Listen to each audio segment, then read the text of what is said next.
Bonjour à tous et bienvenue pour cette nouvelle critique cinéma, cette fois-ci pour Ava sur Netflix. Ava est un film réalisé par Tate Taylor avec Jessica Chastain, John Malkovich, Common ou encore Colin Farrell. Une tueuse d'élite assaillie par le doute doit lutter pour sa propre survie et celle de sa famille après l'échec d'une dangereuse mission. Alors c'est un film qui m'a partagé. Donc c'est dans une ambiance drama-action. Donc c'est un mélange. Il y a un côté déjà vu. Ça me fait penser à Nikita, Tonique Blonde, Salt, ou plein d'autres où en gros on suit une tueuse à gages très dangereuse. L'originalité, c'est le côté où on va voir la vie personnelle de cette tueuse à gages. On va pas être que dans ses missions ou autres. Donc on va avoir son rapport par rapport à sa famille, par rapport à son passé, par rapport à son vécu. Et je trouve ça intéressant, même si je trouve que c'est un peu trop appuyé, parce que c'est des passages en fait où c'est intéressant et en même temps je m'ennuie. Donc du coup c'est bizarre. Je trouve qu'elle joue bien, Jessica Chastain, on l'avait pas vu là-dedans. Je trouve que par rapport au combat, on voit que c'est une cascadeuse qui prend sa place. On voit que, contrairement à Charlize Theron, où je me rappelle dans Atomic Blonde, c'est dans Atomic Blonde, je crois, ouais, où elle fait un combat dans un escalier, où c'est un sorte de plan séquence, et on sent quand même que c'est elle qui se bagarre, même s'il y a forcément une cascadeuse, mais en tout cas, voilà, alors que là, dès que les combats sont un petit peu compliqués, on s'éloigne un peu, on met une cascadeuse à la place, ça se sent un petit peu, quoi. Mais elle amène une intensité émotionnelle que je trouve très intéressante et qui fait que on la suit, on suit vraiment son histoire. Je trouve que les rôles secondaires, c'est quand même un casting 5 étoiles, quoi. John Malkovich, Colin Farrell, et dans leur partition qu'ils ont, je trouve qu'ils se défendent vraiment bien. Je suis moins fan de Common, donc c'est un acteur rappeur. Je trouve qu'il est un peu insipide. Voilà, je n'ai pas accroché à son personnage là. J'ai pas accroché non plus au personnage de la mère, où je trouve qu'elle est un peu refaite. Même si elle a une scène, justement, entre Jessica et elle, où ils sont en train de jouer aux cartes, qui est peut-être la meilleure scène du film. Parce que là, pour le coup, c'est très émotionnel, c'est vraiment, vraiment prenant, vraiment hyper intéressant. Lui, par exemple, c'est un acteur quand même qui est connu parce qu'il avait joué en rôle principal les 4 Fantastiques, parce que il avait joué, pareil, une série où il mourait, il revenait tout le temps, un truc comme ça, il pouvait pas mourir. Bref, c'est un personnage, un acteur quand même assez connu. Et voilà, c'est un rôle hyper secondaire parce que, je sais pas, on doit être à 10 minutes du film, dans 5 minutes il est mort, quoi. Bon, je spoil, bah voilà, ça y est, il est mort. Ça y est, je sais pas si j'ai spoilé ou pas, mais bon. Bref, il y a des rôles secondaires, vraiment même des fois dans des tout petits rôles. Je commence par les choses positives. J'adore la relation entre Jessica et John Malkovich. Leur lien est très intéressant et vraiment, c'est la partie qui m'a le plus intéressé du film.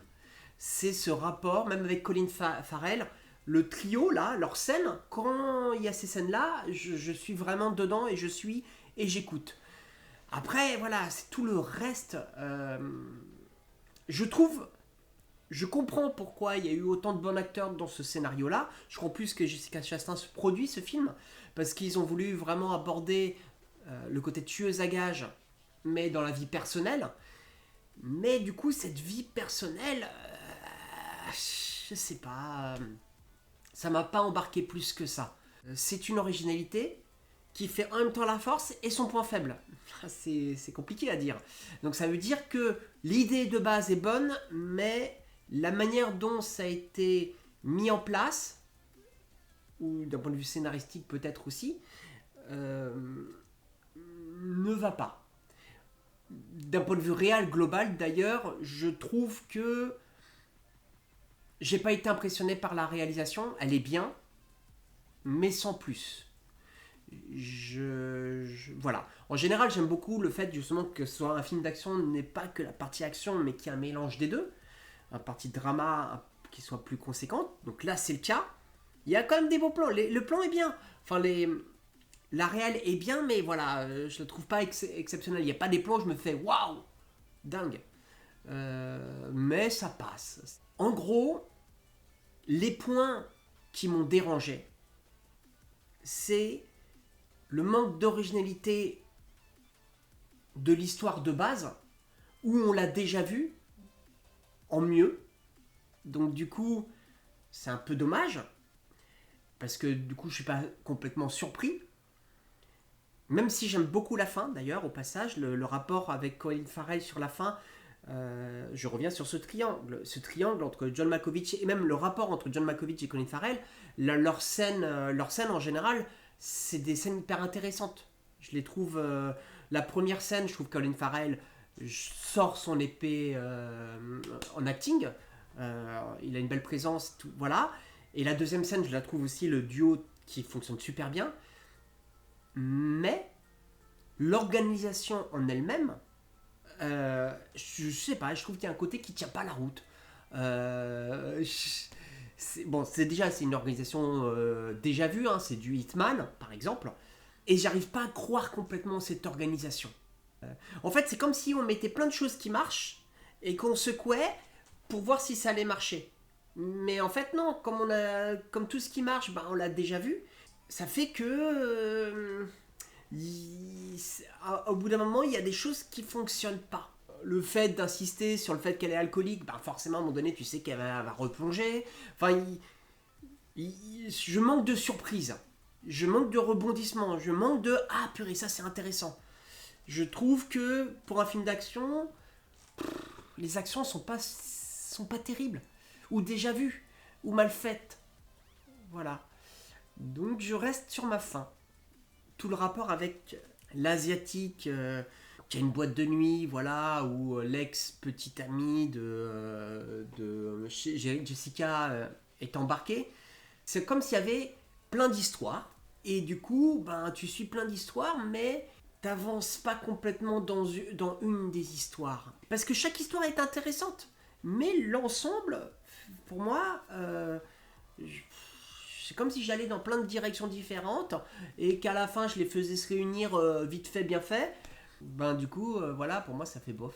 Dans le même genre, je peux faire John Wick, le dernier épisode de John Wick, où pareil, t'as l'organisation qui veut s'en prendre à John. Là c'est pareil, tu sens qu'ils veulent s'en prendre à elle. Les raisons qui font qu'ils veulent s'en prendre à elle, je les trouve, par exemple, c'est ça, qui est la base du scénario. Je trouve que c'est ça qui tient pas la route déjà à la base. Le fait, c'est parce qu'elle veut savoir plus d'informations de pourquoi elle tue les gens, de parce qu'elle parle avec ses clientes. C'est pour moi, c'est une bonne idée et en même temps c'est une mauvaise idée. Voilà, cette base-là, ces fondations-là ne sont pas bonnes. Et c'est pour ça que pour moi, ce n'est pas un super film, mais un film lambda. Voilà, bon, je vais m'arrêter là pour ma review, pour ma critique. Je vais lui donner une note. Allez, je vais pas être trop vache quand même, parce que Jessica, elle est intéressante dans ce rôle, elle joue bien, voilà, l'acting est bon. Pour ceux qui n'ont pas envie de se prendre la tête, c'est un bon film d'action, voilà, c'est juste que ça vole pas très haut, mais c'est un bon film d'action, donc je vais lui donner 6 sur 10. Et voilà, à vous de savoir si vous avez envie de le voir ou pas. Et si vous l'avez vu, n'hésitez pas à me faire des retours, que j'obtienne d'autres avis. Allez, je vous souhaite une bonne semaine et à bientôt pour une nouvelle critique cinéma.